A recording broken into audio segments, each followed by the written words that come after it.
ನಮಸ್ಕಾರ ಸ್ನೇಹಿತರೆ, ನನ್ನ ಹೆಸರು ಮೀರಾ. ನಾನು ಬೆಂಗಳೂರಿನ ಒಂದು ಕಚೇರಿಯಲ್ಲಿ ಹೊಸದಾಗಿ ಕೆಲಸ ಸೇರಿದ್ದ ದಿನದಿಂದಲೇ ನನ್ನ ಜೀವನದಲ್ಲಿ ಸಣ್ಣ ಸಣ್ಣ ಬದಲಾವಣೆಗಳು ಜರುಗುತ್ತಾ ಬಂದವು. ಮೊದಲ ದಿನ ಕಚೇರಿಗೆ ಕಾಲಿಟ್ಟಾಗ ಮನಸ್ಸು ಒಮ್ಮೆಲೆ ಕುತೂಹಲ, ನಾಚಿಕೆ, ಅಂಜಿಕೆ ಮಿಶ್ರಿತವಾಗಿ ಉದ್ದಾಗಿದೆ. ರಿಸೆಪ್ಷನ್ ಹಾದಿ ದಾಟಿ ನನ್ನ ವಿಭಾಗಕ್ಕೆ ಹೋಗುತ್ತಿದ್ದಾಗಲೇ ಮೊದಲ ಬಾರಿಗೆ ನೋಡಿದವರು ನಮ್ಮ ವಿಭಾಗದ ಮುಖ್ಯಸ್ಥ ಅರ್ಜುನ ಸರ್. ಗಂಭೀರವಾದ ಮುಖ, ಆದರೆ ಕಣ್ಣಲ್ಲಿ ಮೃದುವಾದ ಮಾತು ಮಗುಚಿದಂತೆ.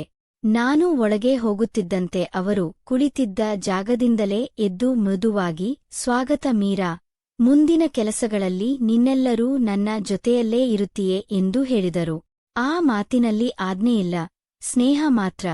ಮೊದಲ ವಾರ ನಾನು ಹೊಸ ಕೆಲಸ, ಹೊಸ ಜನ, ಹೊಸ ವಿಧಾನಗಳನ್ನು ಕಲಿಯುತ್ತಾ ಇದ್ದೆ. ಅರ್ಜುನ ಸರ್ ಪ್ರತಿಯೊಂದು ವಿಷಯವನ್ನೂ ಶಾಂತವಾಗಿ, ಸಹನಶೀಲವಾಗಿ ವಿವರಿಸುತ್ತಿದ್ದರು. ನಿಧಾನವಾಗಿ ಮಾಡು, ಆತುರಬೇಡ ಎನ್ನುವ ಅವರ ಶಬ್ದಗಳು ನನ್ನ ಅಂಜಿಕೆಯನ್ನು ಕರಗಿಸಿ ಕೆಲಸದ ಮೇಲೆ ಆಸಕ್ತಿ ಹೆಚ್ಚಿಸುತ್ತಿದ್ದವು. ಕೆಲವು ದಿನಗಳ ನಂತರ ನನ್ನ ಮೊದಲ ವರದಿ ಸಲ್ಲಿಸುವ ದಿನ. ನಾನು ನಡುಗುತ್ತಾ ಪ್ರಸ್ತುತಪಡಿಸಿದ್ದ ವರದಿ ತಂಡದ ಮುಂದೆ ಮೆಚ್ಚುಗೆ ಗಳಿಸಿತು. ಅರ್ಜುನ ಸರ್ ಎಲ್ಲರ ಮುಂದೆ ಈಕೆ ಬಹಳ ಚೆನ್ನಾಗಿ ಕೆಲಸ ಮಾಡಿದ್ದಾಳೆ ಎಂದಾಗ ನನ್ನ ಹೃದಯದಲ್ಲಿ ಹೂ ಅರಳಿದಂತೆ.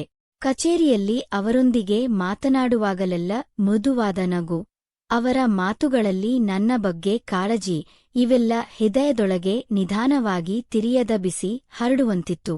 ಒಂದು ಮಧ್ಯಾಹ್ನ ಎಲ್ಲ ಸಿಬ್ಬಂದಿಯೂ ಓಟಕ್ಕೆ ಹೊರಟಿದ್ದರು.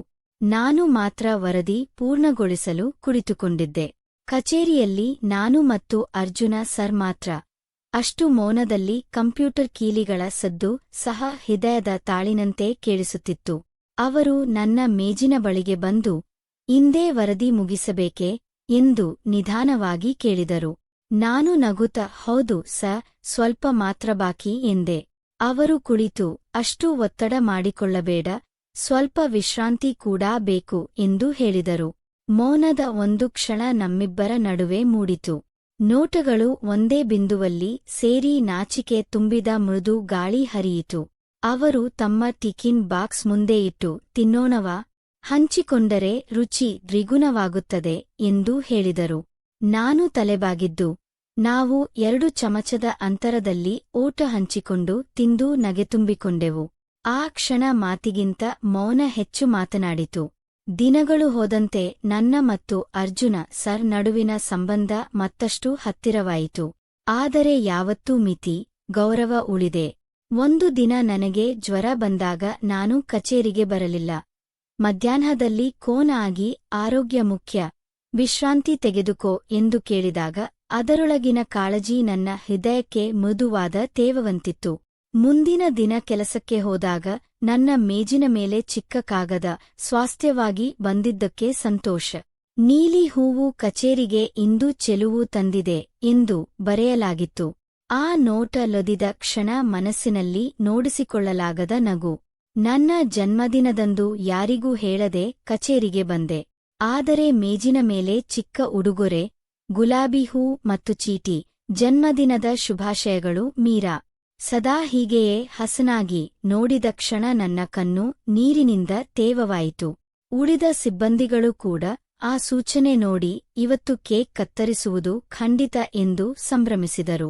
ಕಚೇರಿಯ ಸ್ವಲ್ಪ ಮೂಲೆ ಬೆಳಕು ಅಳವಡಿಸಿ ಗೀತೆಯ ಧ್ವನಿ ಕೇಳುತ್ತಾ ಸ್ನೇಹಿತರನಗೆ ವರ ಕೈತಟ್ಟಿ ನಾನು ಕೇಕ್ ಕತ್ತರಿಸಿದೆ. ಅರ್ಜುನ ಸರ್ ಹತ್ತಿರ ನಿಂತು ಕೇಕ್ ತುಂಡು ನೀಡಿದಾಗ ಅವರ ಕಣ್ಣುಗಳಲ್ಲಿ ಹಿತವಾದ ಶಾಂತಿ ಕಂಡೆ. ಅವರ ಧ್ವನಿ ನಿಧಾನವಾಗಿ ನನ್ನ ಕಿವಿಗೆ ತಾಗಿ, ಈ ವರ್ಷ ನಿನಗೆ ಬರಲಿ ಎಲ್ಲಾ ಶುಭ ಎಂದರು. ನನ್ನ ಹೃದಯ ಮಿಡಿದು ಒಡಿದಂತೆ ಆಯಿತು. ಸಂಜೆ ಕೆಲಸ ಮುಗಿದಾಗ ಸಿಬ್ಬಂದಿ ಎಲ್ಲರೂ ಹೊರಟರು. ನಾನು ಕೆಲವು ಕಡತಗಳನ್ನು ಅಪ್ಲೋಡ್ ಮಾಡಲು ಉಳಿದೆ. ಕಚೇರಿಯ ಬೆಳಕು ನಿಧಾನವಾಗಿ ಕಡಿಮೆಯಾಗಿ ಹೊರಗಡೆ ಮಳೆ ಹನಿಗಳು ಗಾಜಿನ ಮೇಲೆ ಜಾರುತ್ತಿದ್ದವು. ಅರ್ಜುನ ಸರ್ ಕಚೇರಿಯಿಂದ ಹೊರಬರುತ್ತ ನಾನು ಒಂಟಿಯಾಗಿ ಕುಳಿತಿರುವುದನ್ನು ನೋಡಿ, ಇಷ್ಟು ಹೊತ್ತು ಇದ್ದೀಯಾ, ಮನೆಗೆ ಹೊರಡೋಣ, ನಾನು ಬಿಟ್ಟು ಬರುತ್ತೇನೆ ಎಂದು ಹೇಳಿದರು.